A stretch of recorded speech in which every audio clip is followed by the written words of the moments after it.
শেষ পাতে চাটনি হলে কিন্তু আমাদের খাওয়াটা পুরো কমপ্লিট হয়। আর যদি অনুষ্ঠান বাড়ির মতো কাঁচা আমের চাটনি বাড়িতে বানিয়ে নেওয়া যায় তাহলে কেমন হয়? কিভাবে বানাবেন অনুষ্ঠান বাড়ির মতো কাঁচা আমের চাটনি এই ভিডিওতে করে দেখাবো। ভিডিওটি পুরো দেখার অনুরোধ রইল। নমস্কার বন্ধুরা, কিচেন টেকনিকে আপনাদের সবাইকে স্বাগত। আমি মধুমিতা। আজ বানাবো আমি অনুষ্ঠান বাড়ির মতো কাঁচা আমের চাটনি। নিয়েছি দুটো মিডিয়াম সাইজের কাঁচা আম। আমটাকে এবার আমি খোসা শুদ্ধই কেটে নেব। তবে আপনারা চাইলে আমটাকে ছাল ছাড়িয়েও করতে পারেন। তবে অনুষ্ঠান বাড়িতে খোসা শুদ্ধই আমের চাটনি হয়, তাই আমি ঠিক সেই রকম ভাবেই করার চেষ্টা করলাম। দেখুন আমটা আমি মাঝখান থেকে ফালি করে নেব।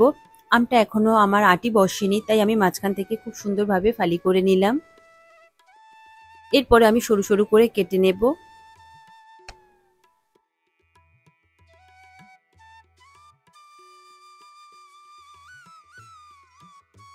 দেখুন আমের মাঝখানে যে দানাটা রয়েছে এই দানাটা ফেলে দেবেন, আর এর মাঝখানে দেখবেন একটা পাতলা খোসা রয়েছে, এটা অবশ্যই ফেলে দেবেন।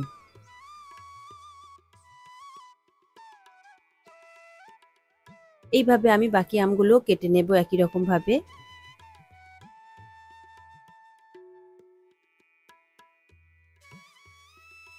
এরপরে আমি একটা পাত্রের মধ্যে জল নিয়েছি, জল নিয়ে আমগুলোকে ভিজিয়ে দেব জলের মধ্যে। যেহেতু আমে একটা আঠা রয়েছে, আমগুলো কালো হয়ে যেতে পারে।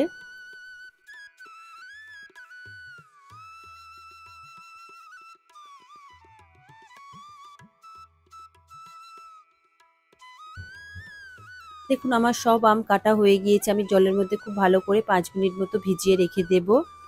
এরপরে জল ঝরিয়ে নেব। এরপরে আমি নিয়েছি একটা কড়াই। কড়াইটা গরম হলে দিয়ে দেব হাফ চা চামচ পরিমাণে মৌরি, হাফ চা চামচ জিরে, আর দিয়ে দেব হাফ চা চামচ 5 ফোড়ন। দিয়ে লো ফ্লেমে খুব ভালো করে ভাজবো, আর সঙ্গে দেব একটা শুকনো লঙ্কা। তবে গ্যাসটা এই সময় লো ফ্লেমে রাখবেন, রেখে খুব সুন্দর একটা যখন ফ্লেভার বের হবে ঠিক সেই পর্যন্ত ভেজে নেবেন।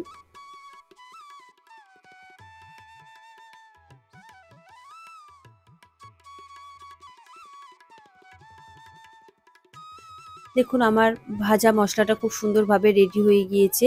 এরপরে আমি গ্যাসের ফ্লেমটা বন্ধ করে দিয়ে এবারে নামিয়ে নেব। নিয়ে ঠান্ডা হলে আমি তারপরে এটাকে একটা পাউডার তৈরি করে নেব।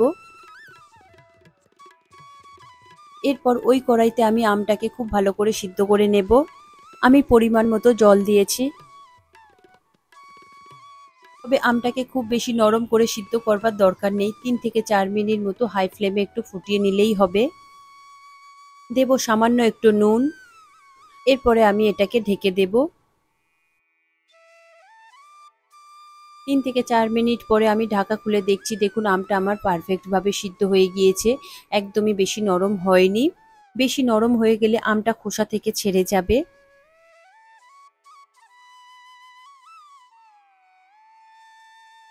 দেখুন আমটা আমার পারফেক্ট ভাবে সিদ্ধ হয়ে গিয়েছে। ছুরি দিয়ে আমি একটু দেখে নেব।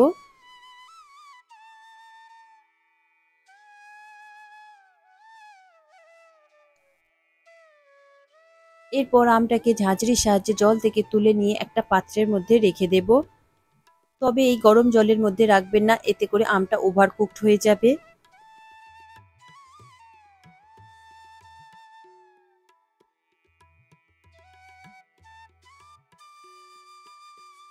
এরপরে এই জলটাকে আমি ফেলে দেব। তবে আপনারা চাইলে এই জল দিয়েও চাটনি বানিয়ে নিতে পারেন। এরপরে কড়াই গরম করে আমি দিয়ে দেব হাফ চা চামচ পরিমাণে সর্ষের তেল, আর দিয়ে দেব সামান্য একটু 5 ফোড়ন। দিয়ে লো ফ্লেমে একটুখানি ভেজে নেব। সুন্দর একটা ফ্লেভার বের হলে এই সময় আমি দিয়ে দেব হাফ কাপের কম পরিমাণে আমি চিনি দেব। তবে চিনি আপনারা আপনাদের পরিমাণ মতো দেবেন। কোনো আম টক বেশি হয়, কোনো আম টক কম হয়, সেই বুঝেই আপনারা চিনিটা দেবেন। এরপর দিয়ে দেব ওই বাটির 1 বাটি জল। জল দিয়ে গ্যাসের ফ্লেমটা হাইতে করে আমি চিনিটা খুব ভালো করে গলিয়ে নেব। তবে এখানে একতারে শিরা করবার কোনো দরকার নেই, এখানে চিনিটা খুব সুন্দরভাবে গলে গেলেই তাতেই হবে। দেখুন চিনি দিয়ে জলটাকে খুব ভালো করে ফুটিয়ে নিতে হবে। দেখুন চিনিটা আমার খুব ভালো করে গলে গিয়েছে। এরপরে একটা স্লাইস করে কেটে রাখা পাতিলেবু দিয়ে দেব। এতে করে চিনির সিরাপটা পরিষ্কার হবে আর সুন্দর একটা ফ্লেভার হবে পাতিলেবুর। এরপরে দিয়ে দেব সিদ্ধ করে রাখা কাঁচা আম। কাঁচা আমটা দিয়ে আমি হাই ফ্লেমে খুব ভালো করে একটু ফুটিয়ে নেব 2 থেকে 3 মিনিট মতো।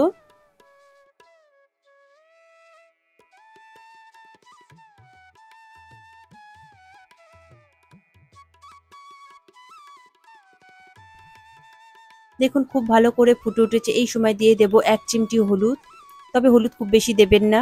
আর দিয়ে দেব স্বাদ মতো নুন। যেহেতু নুন আগে দেওয়া রয়েছে তাই একটু বুঝে শুনে দেবেন। দেখুন হাই ফ্লেমে খুব ভালো করে আমি ফুটিয়ে নিচ্ছি। এরপরে দিয়ে দেব 1 চা চামচ পরিমাণে ভাজা মশলা। তবে ভাজা মশলা খুব বেশি দেবেন না, এতে করে চাটনির স্বাদটা পুরো চেঞ্জ হয়ে যাবে। আমি এখানে দুটো আমের জন্য 1 চা চামচ পরিমাণে ভাজা মশলা দিয়েছি। দিয়ে আমি গ্যাসের ফ্লেমটা হাইতে দিয়ে একটু খুব ভালো করে ফুটিয়ে নিয়েছি। এরপরে গ্যাসের ফ্লেমটাকে আমি লোতে করে দিয়ে একটু ফুটিয়ে নেব। চিনি শিরাটা এখানে একটু পাতলা লাগছে, তবে ঠান্ডা হলে এটা অনেকটাই গাঢ় হয়ে যাবে। এরপর দিয়ে দেব উপর থেকে 1 টেবিল চামচ পরিমাণে কিশমিশ, তবে এটা অপশনাল, আপনারা দিতেও পারেন নাও দিতে পারেন। এরপরে গ্যাসের ফ্লেমটা বন্ধ করে দিয়ে কিছুক্ষণ রেস্টে রেখে দেবেন। তারপরে আমি একটা প্লেটের মধ্যে সার্ভ করে নেব। খুব সহজেই অনুষ্ঠান বাড়ির মতো কাঁচা আমের চাটনি আমি বানিয়ে দেখালাম। আপনাদের কেমন লাগলো কমেন্টে অবশ্যই জানাবেন। আর ভালো লাগলে লাইক শেয়ার করবার অনুরোধ রইল। সাথে এই রকম সব নিত্য নতুন রেসিপি পাওয়ার জন্য কিচেন টেকনিককে সাবস্ক্রাইব করে পাশে থাকার অনুরোধ রইল। তবে আজকের মতো এই পর্যন্ত, আবারও দেখা হবে অন্য কোনো রেসিপির সাথে। সবাই ভালো থাকবেন, সুস্থ থাকবেন আর ভিডিওটি পুরো দেখার জন্য অসংখ্য ধন্যবাদ।